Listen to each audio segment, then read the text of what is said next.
Paper Planet is a base defense roguelike where bullet heaven meets bullet hell. Runs are short, items are built to synergize, and it's incredibly common to have stupid, overpowered builds. You can play multiplayer with up to 4 players, and we're currently looking into both mod support and additional localizations. The full game is coming August 21st, but there's a free demo available for you to play for yourself over on Steam immediately. So if you're interested, be sure to give that a look and add it to your wish lists, as that helps us out immensely. In addition to taking inspiration from Flash games with both its art style and gameplay, the game is teeming with references to old Flash games that are near and dear to my heart. So I thought it would be fun to jump into the creative mode, work through the over 150 items in this game, and point out all the ones that are direct references, many of which are Flash games, but not all of them. The Aged War Spear, which not only gives damage immediately, but scales up damage every time you complete a new zone. This is done as a reference to Age of War, with the scaling power meant to emulate the way that you level up through the different ages of war. The Almond Milk will be familiar to many, referencing the Binding of Isaac, which has both history as a Flash game and one of the pioneers of the modern roguelike. Your fire rate is greatly increased at the cost of damage, which is effectively exactly how the item works in the Isaac games. We have the Bay Blade, B-A-Y. Perhaps that difference in spelling already informs something for you. This gives you spinny bullets, let 'em rip. Now, this is not actually a reference to a Flash game. This was a popular series that included physical toys in the early 2000s. These were Beyblades, B-E-Y, and yes, I was very seriously into Beyblades for a short while there. The Blood-Stained Sweater adds damage and health. This is in reference to the Blood-Stained Sweater seen at the end of the classic Flash animation to go along with the Lemon Demon song, the ultimate showdown of Ultimate Destiny. The Broken Pipe, while seemingly quite generic, adding 4 additional damage, is made in reference to Crin's classic zombie battler series, Sunny. That game actually eventually had its own Steam release. Its reception was kind of iffy, but I would love to talk about that series on the channel someday. The Bronzium Drill, adding additional damage but lowering your speed. This is referencing the Motherlode game, another one that has its own Steam release. This popular game came from X-Gen Studios and had the simple but addictive gameplay of continuously burrowing deeper into the earth, collecting rarer and rarer ore to sell and pay for additional upgrades. The Bubble Cannon. Many of you may immediately recognize it simply from that blue and yellow color pattern. It adds additional damage but lowers your maximum health. You're delicate like a bubble. You know, kind of a play on being a glass cannon. This is in reference to the Bubble Tanks series, adding more and more bubbles onto your tank, increasing your power as you generate insanely complex builds. Stepping outside of Flash references again for a moment, we have the Bullet Charm. It increases damage, fire rate, speed, and bullet speed proportional to the amount of player bullets that are currently on screen. So the greater the bullet hell chaos becomes, the more powerful you become. This is in reference to the modern roguelike classic Enter the Gungeon. Staying in roguelike territory, the Burst Laser, Federation staple. Your fire rate is lowered, but your bullets now shoot in bursts of triplets. This is in reference to one of the defining roguelikes of the modern era, FTL, Faster Than Light. We have the Castle Crusher. The name is not subtle, you've potentially figured it out already. Every third time the player fires, your damage is doubled. which when combined with bursts of triplets makes for a pretty insane combination. That flaming, blocky sword will be identifiable to many as the distinctive art style of Dan Paladin of the Behemoth. While Castle Crashers itself is not a Flash game, Dan and the Behemoth still do all of their art and animation in Flash. Well, Adobe Animate, but it's just a worse name in my opinion, and I have a lifetime of calling it Flash, so it's hard to undo. The Cloud Spirit, probably the most obscure on the list, one I actually had to go asking about because I didn't know it on my own. It's a terrible day for rain. Creating this little buddy riding around the perimeter on his cloud, shooting his own bullets inwards towards us, carrying the same modifiers as our own. This is in reference to a rather obscure title, Yuki-Gumo. It's a fun, short, and sweet little game. The Coat Hanger, now this is kind of an easy one since we've already referenced it once before already. The increased fire rate, having it work exactly as it does in The Binding of Isaac. You'll notice I have different upgrades here because I kind of ignored it at first. Yeah, it's a coat hanger, pretty basic stuff. And then I remembered, oh, yeah, Isaac, of course. It even managed to throw me off that the game references Isaac more than once, but I have no qualms with that. It's among my favorite games of all time, Flash, roguelike, or otherwise. The Creepy Gunpowder. This one should be much more well known to the average YouTube watcher. Enemies create an explosion when they die that damages other nearby enemies. Creepy, it's a Minecraft reference. The Cursed Chip. Let me first remind you that you have a shield ability that deflects incoming red projectiles that would otherwise damage your planet. This turns your shield into a dark slash that deals damage based on your damage and fire rate stats. Use large sword and slice. I better spawn in a few of the red enemies to specifically show off that deflecting power. This is all in reference to Mega Man Battle Network. As tends to happen in this game, things on screen are getting a little chaotic, so I'm actually going to strip away all the items back to basics. While the diamond may seem generic, it is yet another specific reference, granting you 120 paper clips for every zone you've been to, recreating the idea of being an explorer. Fighting off these enemies is suddenly going to be notably harder now that I've been adding them in and have scaled myself back down. Whoops. But this is in reference to Sunless Sea. You can encounter the Diamond Bridge, which is drawn in-game as a white diamond on a purple background. Now, this one I find very fun, and I hope many of you can understand the reference just from this alone. Egghead. One of the initial enemies in an incoming wave will be tinted. You missed a tinted rock. We have a reference that layers together here. This isn't going especially well for me, but the chrome-domed look with glasses and a bald head, and the affectionate nickname Egghead are referencing the YouTuber Northern Lion, who grew immensely in popularity for his extensive coverage of the Binding of Isaac series, with backseat gamers making certain to let him know every time he missed a tinted rock. The Elastic Cables. When first running through these references on my own, before asking the developer for an assist on a couple of them, I had pinned this one down as Angry Birds, but I was incorrect. Bullets gain a damage multiplier based on their current velocity, up to 2 times damage. The idea of using the rubber bands to launch an Animalian projectile was correct, but it was instead done in reference to the Burrito Bison series.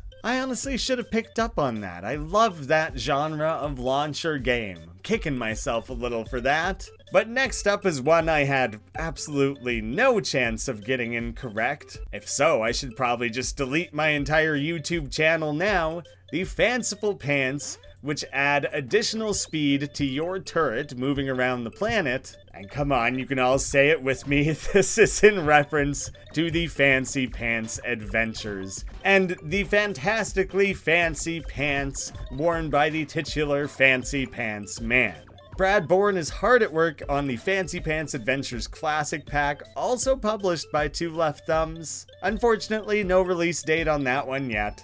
All in good time. The cute, friendly snail, which adds fire rate and damage, but sacrifices bullet speed.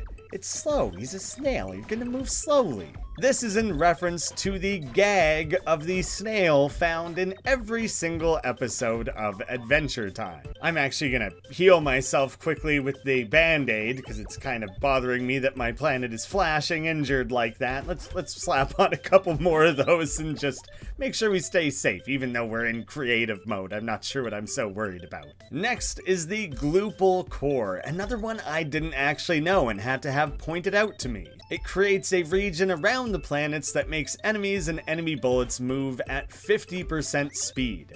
Gooey planetary protection. This is made in reference to Amorphous Plus, a title from what appears to be a one-hit wonder Flash developer, Innocuous Games, with Gloopals being the name of the enemies that you sliced to bits as you leveled your way through that game. The Grow Mush, this one seems a little ridiculous to have to point out at all, adding damage but slowing you down. This one is a pretty overt reference to Mario. I mean, you kind of have to, right? At least one. Could you even really say that your game had video game references at all if you didn't reference Mario? And I mean, come on, if you're gonna reference Mario, then what's obviously gonna come next? The Hero's Bow, adding fire rate and bullet speed. This is our reference to The Legend of Zelda. Mario and Zelda? Have we done it? Are we officially gamers yet? Please? I'm desperate for validation. The Joyous Oil, which is insanely fun to say. When a zone is completed, lose about a third of your health, and for each point of health lost, gain 3 damage and a fire rate increase. This is another one I needed help with.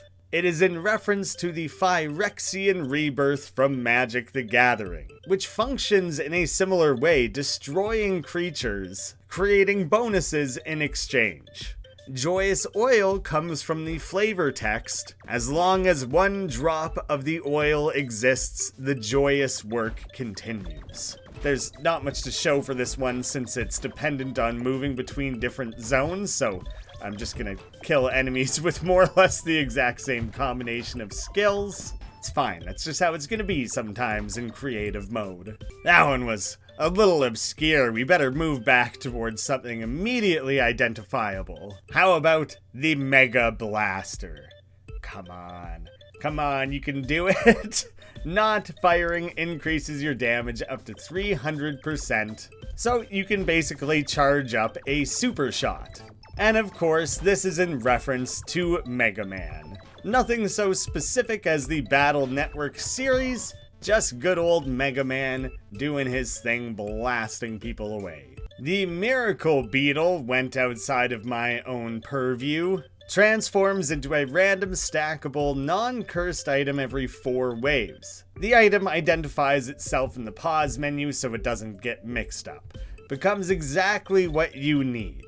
Probably, which Miracle Beetle is meant to be synonymous with Miraculous Ladybug. This comes from Miraculous Mission Ladybug, also known as Ladybug Game. This one is newer than many others on the list. The game was made to go along with the show Miraculous, Tales of Ladybug and Cat Noir. One of her powers is creation, generating magical charms, which is, I believe, the power that the Miracle Beetle is attempting to replicate within the confines of Paper Planet's gameplay. Let's go for another deep cut. We have a pair of items I'm going to share here. Day's Beam Buddy creates a buddy that shoots infinitely piercing beams at the closest enemy to itself. A laser friend. And Foe's Drone Buddy. Extra charge time, lower charged damage, but extra piercing, racing towards different enemies. Now these are both an in-game reference to Phobos and Deimos, bosses that you will encounter in-game. with the reference being rather layered and going notably deeper than that. We'll put these to the test against the bosses themselves to truly show them off, and so I can have a minute to discuss the many references happening here. As seen in-game, Phobos and Deimos have a dynamic that is meant to directly reference Team Rocket from Pokemon, directly quoting them in their own flavor text, while the names Phobos and Deimos are instead lifted from characters of Crinkle's Madness Combat series. Raw Adamantine grants a 40% chance to negate damage. Almost unbreakable. This is an incredibly rare ore found in Dwarf Fortress, dating way back, far before the game ever had updated graphics, directly using the teal ASCII art used to represent this material. How about another deeper cut? First, I'm gonna wipe the slate of powers clean one more time. The Reaper's Pearl, adding 10 damage, and you have a 1% chance to heal 1 HP on kill. This is in reference to Catacomb Kids, a game that was kickstarted nearly a decade ago and has spent that time in early access. It is still being developed. It had an update just a few months ago. So if you're looking for a deep cut action roguelike that the developers of Paper Planet specifically recommend, be sure to check out Catacomb Kids. It also has local multiplayer, so you can have a lot of fun with that. I felt the Sawed Off was maybe a little generic. I didn't want to assign anything to that specifically. It has a charge time, charged bullets, and fires a burst of 8 charged bullets in a random spread. It is the flavor text,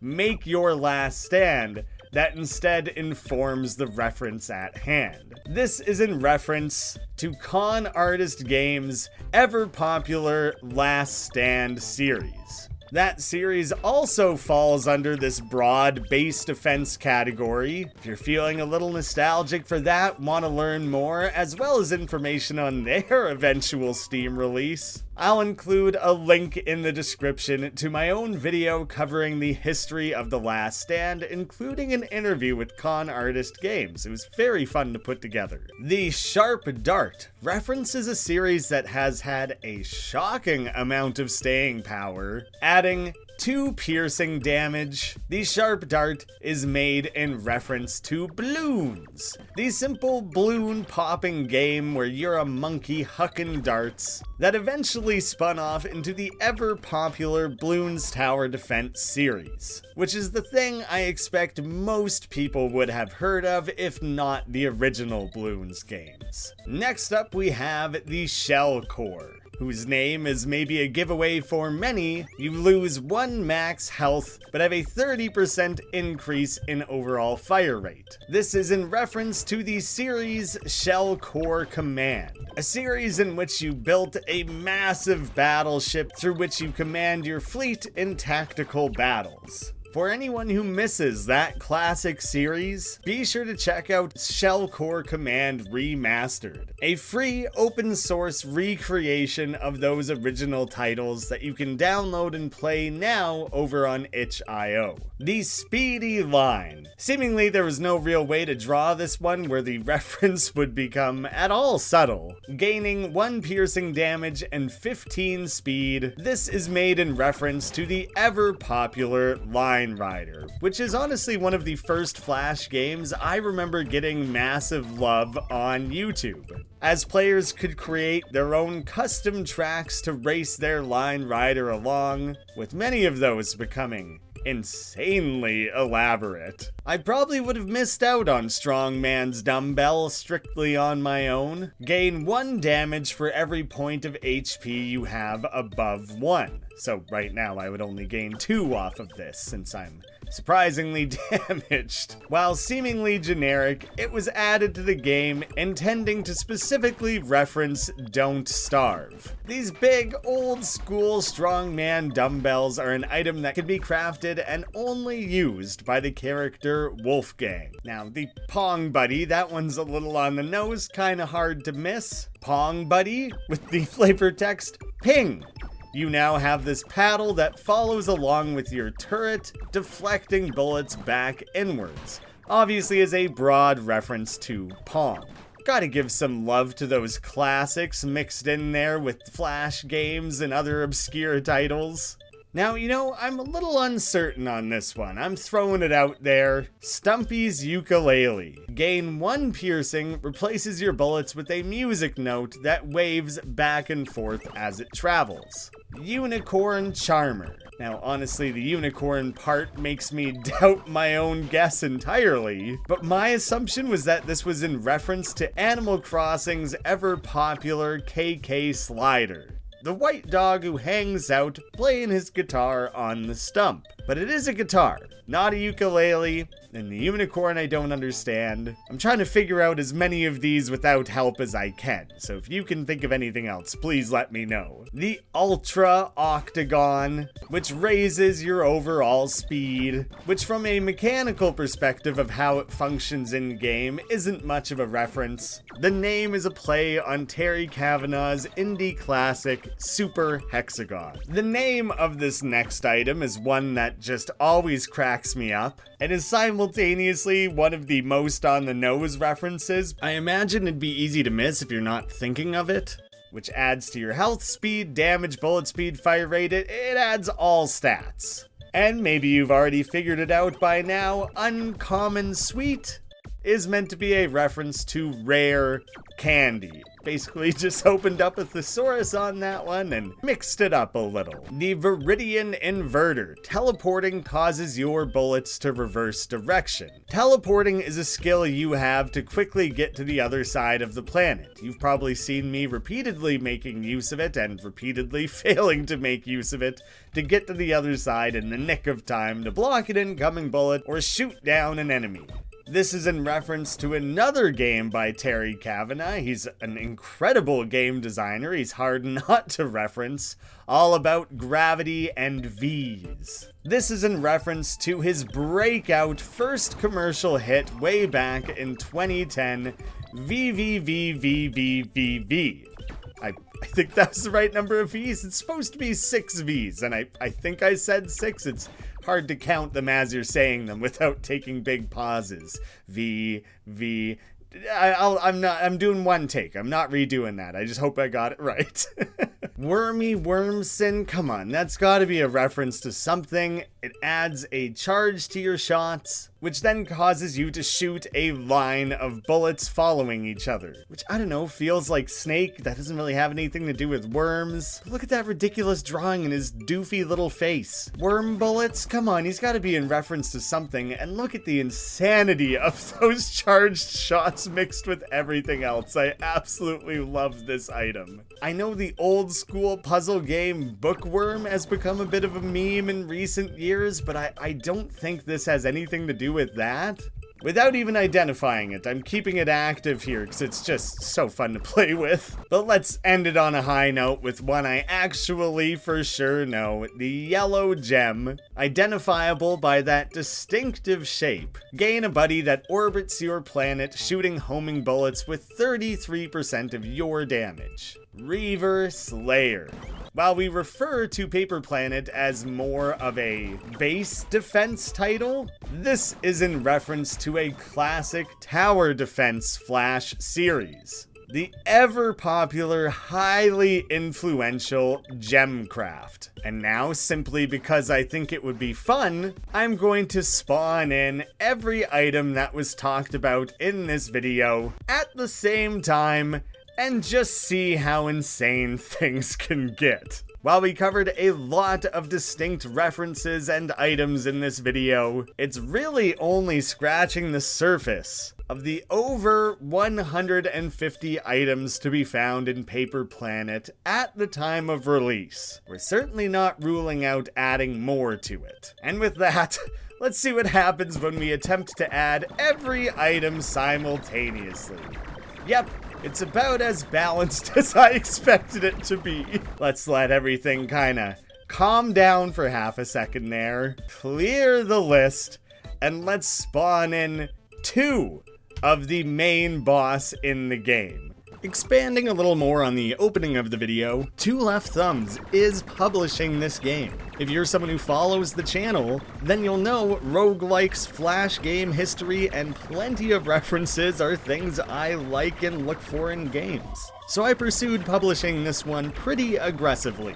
And to celebrate that upcoming launch, we're actually running an art contest over on Newgrounds. I'll have a link to that down below as well. You can read up on the contest details, play the free demo for some inspiration, and I'll remind you again here, please do add it to your wish lists over on Steam. It's honestly one of the biggest ways you can help out any developer, so it would be great if you could do that for us. And hopefully you just have a lot of fun playing it. If you find any references in this game that I somehow overlooked, then whoever is first to let me know about them in the comments down below, I will track you down and personally send you a copy of this game upon release. So hopefully that's a good incentive for you to go play a game that I think you're gonna have a lot of fun with anyways. I don't expect it to be a chore. I hope this was still an enjoyable video and didn't just feel like one really long ad, although I know it's kind of riding a line there, much like Line Rider himself. Thank you all so much for watching, and I hope to see you again soon.